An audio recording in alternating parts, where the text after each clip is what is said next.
சென்னையை அடுத்த பூந்தமல்லி பகுதியில் மழை ஓய்ந்து 2 நாட்களாகியும் குடியிருப்புகளை சூழ்ந்துள்ள மழைநீர் இன்னும் வடியாததால் அப்பகுதி மக்கள் வேதனை அடைந்துள்ளனர்.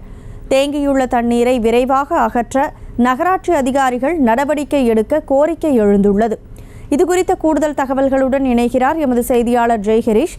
வணக்கம் ஜெய்ஹரிஷ். இப்ப தண்ணீர் தேங்கி இருக்கக்கூடிய சூழல்ல அதை அகற்றுவதற்கு என்னென்ன நடவடிக்கைகள் மேற்கொள்ளப்பட்டிருக்கிறது?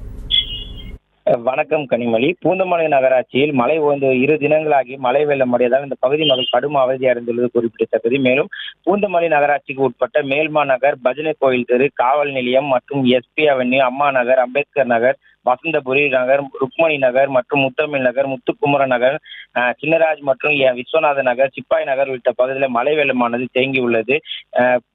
குறிப்பாக இந்த மிக்ஜான் புயல் காரணமாக அதன் எதிரொலியாகவே இந்த பகுதிகளில் இந்த கடைசி 20 ஆண்டுகள் இல்லாத அளவுக்கு மழை பொழிவு இருந்துள்ளதாகவும் இந்த பகுதிவாசிகள் தகவல் தெரிவிக்கின்றனர். குறிப்பாக இந்த பூந்தமல்லி நகராட்சி கடந்த 2 தினங்களாகவே பல்வேறு இடங்களில் ராட்சத மோட்டார் மூலம் வெளியேற்றும் பணியானது தொடர்ந்து நடைபெற்று வருவது குறிப்பிடத்தக்கது.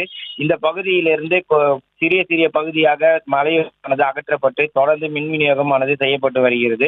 குறிப்பாக மேலே குறிப்பிட்ட அந்த தெருக்களில் குறிப்பாக இந்த பகுதிகளில் மழை வெள்ளத்தை அகற்றி தொடர்ந்து கூடுதலாக மோட்டார் அமைத்து இந்த பகுதியிலிருந்து மழை வெள்ளத்தை வெளியேற்றி இந்த இயல்பு வாழ்க்கைக்கு மக்களை திரும்ப வேண்டும் என இந்த பகுதிவாசிகள் கோரிக்கை விடுத்துள்ளனர். குறிப்பாக பல்வேறு தமிழகத்திலிருந்து பல்வேறு நகராட்சி மற்றும் ஊராட்சியிலிருந்து பணியாளர்கள் வரவழைக்கப்பட்டு இங்கே தங்க வைக்கப்பட்டுள்ளனர். அந்த நகராட்சிக்கு தேவையான உதவிகளை செய்து வருகின்றனர். குறிப்பாக இந்த பூந்தமல்லி நகராட்சியில் இந்த பகுதியில் 300க்கும் மேற்பட்ட வீட்டில் மழை வெள்ளம் சூழ்ந்துள்ளது. இந்த நிலையில மக்களின் இயல்பு வாழ்க்கை பாதிக்கப்பட்டுள்ளதால பூந்தமல்லி நகராட்சி ஊழியர்கள் மற்றும் நகராட்சி நிர்வாகம் விரைந்து இந்த பகுதியில் இந்த மழை நீரை வெளியேற்ற நடவடிக்கை எடுக்க வேண்டும், இன்னும் இயல்பு நிலைக்கு திரும்ப உதவி செய்ய வேண்டும் என்பதே இந்த பகுதிவாசிகள் கோரிக்கையாக உள்ளது. கனிமொழி, செய்திகளை உடனுக்குடனும் துல்லியமாகவும் தெரிந்து கொள்ள சப்ஸ்கிரைப் பண்ணுங்க.